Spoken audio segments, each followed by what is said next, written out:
We are here and we are strong. Let's be counted as we move on. Make a difference, change lives as we tell our different stories. We are capable, beautiful. We are born to do great things.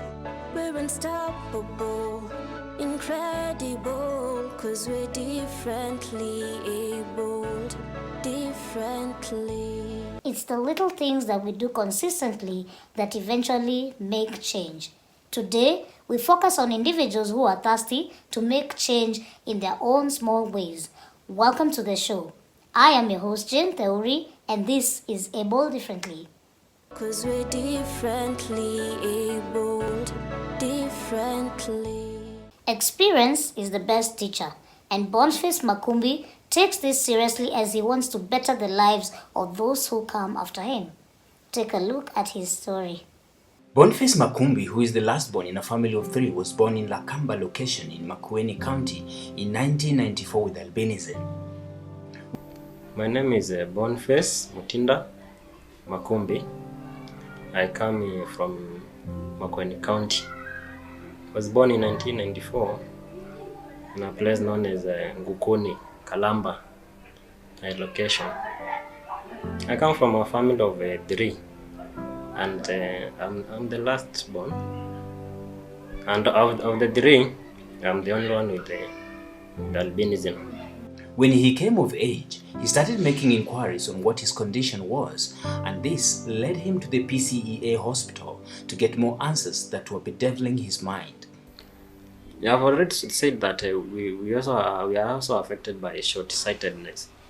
So he took me to the head teacher now. He took me to Kikuyu Hospital, PCA Hospital Kikuyu. This is they deal with those kinds of whatever, any problem with the high sight, they deal with that. Which class were you in by then? I was in class 5 by then. And you remember, mamangu alikuwa amenipeleka that hospital. Okay, I don't come from a very well-up family, I'm a background, no. So we had gone to that hospital 3 times with my mom, and they had recommended just one thing for me, reading binoculars. It magnifies the numbers. PCA Hospital Kikuyu. We had gone there 3 times with my mom, and the only recommendation for me was I would have a reading binoculars. But my mom could not afford it. By then it used to cost around 5,000, and by that time 5,000 ilikuwa pesa mingi sana. My mom hajakuwa akifanya atikaji well-up family. My mom was also from I think for more than 20 years has been doing kazi ya house help, and that is what she has used to educate me. So by then she could not afford the money for the binoculars. Life had to move on, and so he went to Lukuni Primary School, where he completed class 8 in 2008. He emerged as the leading student in KCPE, contrary to the expectations of many. He then joined Muka High School and later enrolled to Jaramogi Oginga Odinga University, where he studied a degree in special needs education and specialized in physical impaired option. I went to school, primary school in a school known as Ngukuni, that's in our locality. And I completed my class 8 in 2008. And I was leading in the school, in the KCPE, upon which I joined the Muka Boys High School. It's still in Makueni County. That is from 2009 up to 2012. Thereafter, in 2014 up to 2017, I joined Jaramogi Oginga Odinga University of Science and Technology, where I pursued a degree course in special needs education with IT, and specialized in physically impaired option. After graduating, he made job seeking his day job until when he got an opportunity in Malindi as a teacher in 2018, up to January 2020, and then he got an internship with the Public Service Commission and got employed in the Ministry of Education as an intern in the Directorate of Special Needs Education. I graduated in 2018. Thereafter, I got a vacancy in Malindi for where I taught since then. That is from 2018 August up to 2020 January or February, somewhere there. Thereafter, I managed to get a vacancy, an internship vacancy in the Public Service Commission, and got deployed in the Ministry of Education as an intern. So currently, I'm an intern in the Directorate of Special Needs Education in the Ministry of Education. His life has been about overcoming one challenge after the other, but he still stands strong. Now, when I went to high school in Muka Boys, the absorption was really well. But I also had some challenges in joining, financial challenges in joining the high school. And remember, tulienda shule na tukarudishwa because school fees haiko imetoshea. Niliona na brother yangu, yeye alikuwa amenipeleka shule. Kapata deputy hapo akatuambia no, just go. We had 10,000 and the fees before you report you are required to clear the fees for that I think the term, which was about 18,000. And we went back. But thank to God, over that weekend my brother managed kukopa huku. The following week nikaingia shule. So you could find we are walking the street and we hear somebody, yes, and you natembea. But you just see, one thing I learned about is ignore some of these small things. Then I think there was this one time, but I think it was sorted out when I joined the first year. Kuna library huko. So the soldiers, the rule was that you should not enter into the library with your caps on. Kama uko na kofia unaacha hapo kwa nini kwa masoja hapo. Now when I found my first time to enter in a library in the campus, I tulisumbuana sana na hao makarao because they want me to put off my head and personally I don't want because the light is too much for me, but they don't understand why I put on my cap. So siku ya kwanza nienda nikarudi. Siku ya pili I went there determined now to talk to these people. Nikauliza, why do you think I put on a kofia? They didn't know why I put on a cap. Nikamwambia sivai kofia kwa urembo. I just did it kwa correction ndio waelewe. I put a navango kofia, it's a medicine for medicinal purposes. Nikamwambia sasa if you want to take this long, sasa tutaenda mbele, sasa tutaenda hadi kwa VC. Like for me, the vice chancellor there is a very good friend of mine. So utaja tu administration akaogopa. So some of these things, so many people don't know why person with albinism put on caps. The fact that he has been performing well all through his education level and being a top student, succeeding in many activities motivates him a lot to continue living his life. Yeah, one of the things that motivates me is that first of all is the fact that in my primary level I managed to beat everyone when you're not those who are termed as normal in quotes. In special needs we talk of normal in quotes. Nobody is normal. That's why I can say you are not normal. You can do a test here. So that one factor which motivates me that I can do exceptionally well than those who are termed as normal. When by the way, ukifika church yetu is known as AIC Nkukuni, na nimefika, the music there really changes. Hizo instruments vile zinashika unasikia yenyewe somebody else ameingia. But when I'm not there, it's another story. So that's one fact. That's one thing that motivates a role. That I can do something exceptionally well than the others. That's what motivates me. Another thing is that having seen a person with albinism excelling in different sectors of life, it really motivates me to really work hard, and I don't see albinism as a demeaning factor in my life. His request to the government is to release more funds directly to the people living with disabilities and to also make the policies touching on disability be implemented.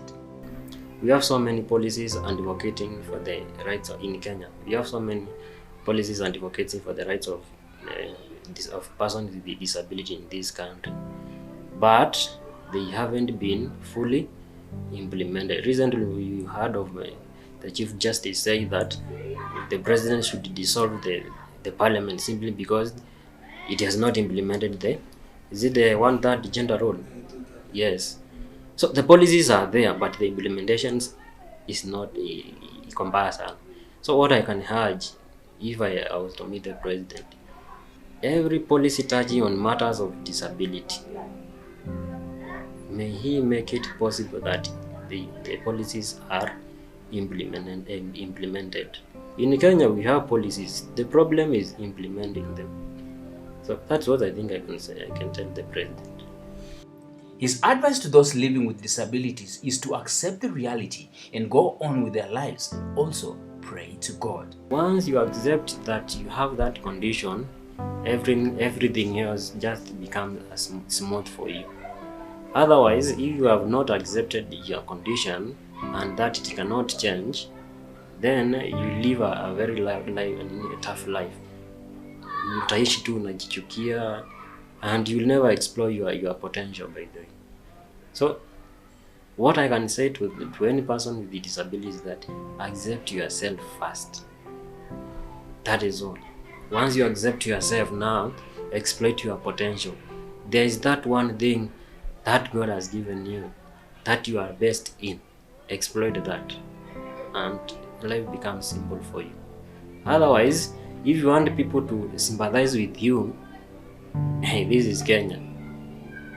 Nobody will sympathize with you. But if you show them that you can, life becomes easy for you. 'Cause we're differently abled, differently. We take a short break, but we'll be right back with more. 'Cause we're differently abled, differently. Welcome back. Fred Beuchi, an epilepsy activist and the secretary to the National Epilepsy Coordination Committee, has been consistent when it comes to raising matters awareness on epilepsy. On Monday, the 16th of November, he embarked on the journey to climb Mount Kilimanjaro. Take a look. Frederick Beuchi, an epilepsy activist and the secretary of the National Epilepsy Coordination Committee, addresses the press in Nairobi on Monday 16th November at the Bank of Africa headquarters to outline that he and his team would cycle to Arusha and climb Mount Kilimanjaro as a way of creating awareness about epilepsy. Because I think today what's so important is to know why we are cycling all the way to Arusha and why we are climbing the mountain. You see, in Africa, if you want to make very important communication in the past, you either climb a tree or you go up the mountain and light up a fire. And when people see the smoke, they'll know there's something important happening. And I could not think of any other better place to shout out epilepsy in Africa if not at the peak of Mount Kilimanjaro. So that's basically is the reason behind us going to that place. Fred is a victim of epilepsy as his sister was diagnosed with the illness way back and he had to take care of her with their mother's help. I'm a beneficiary of the Angaza Kifafa campaign that has largely been supported by Bank of Africa. In 2013, I left working in a shipping agency to go take care of my sister. That was 2012. And then in that process of trying to take care of my sister in 2013 towards the end, taking care of my sister meant I was going to also help my mom do the house chores every day, so that when the sister wakes up, her solely responsibility was to just make sure that she doesn't get a seizure and falls down. By 2013, my sister was getting seizures after every 20 minutes. So it was something that we could not really, all of us, comprehend. So I'd wake up, do the house chores as the mom was watching over the sister. So that morning when I was doing the cleaning in the house, the TV was on. I saw an interview on KTN. That was going to be the first Epilepsy Open Day here in Nairobi. In 2012, I had not come to Nairobi many times. I didn't know many places. So I remember the next day I was in a bus, traveled by night, dropped at River Road and straight traced my way to Uhuru Park. And when I got there were long queues. Then I saw this lady I had seen on TV. I approached her and he asked me, "Have you taken tea?" I said no. He gave me 100 to go take tea. And then when I came back, she told me, "You wait until the queue is over. I want to take you to a doctor who comes from your area." And that was when I met Dr. Eddie Chengo. From there, went back to Mombasa, took my sister to Dr. Eddie. She was diagnosed afresh and put under medication. And 6 months later, the seizure frequencies had reduced, and that was a turnover of everything that I was aiming at doing in life. Epilepsy is the most common neurological disorder in Kenya and the fourth in the world, though it is manageable. His initiative is supported by the Angaza Kifafa program, which is an initiative by the Bank of Africa Kenya in partnership with the National Epilepsy Committee Council, whose agenda is to create epilepsy awareness. I think for me, I stand here on behalf of the management and the staff of Bank of Africa. This has been a journey for the last 6 years. We've been to 18 counties and we're not stopping until all 47 hear this word that epilepsy is manageable. We're going to support you as Bank of Africa. As you know, we have 3 pillars. One of them is health, and actually Angaza Kifafa is our main CSR activity, and it's in line with our vision as a bank to be part of the development of the community that we operate in. So this is something that we're not going to stop, and we're going to encourage you. And today is all about his expedition. I don't want to take, because there's so much we can say about Bank of Africa, what it has done, but for us is to say we are rallying behind you. And I want to encourage you, because at times you make change from the positions that you stand in.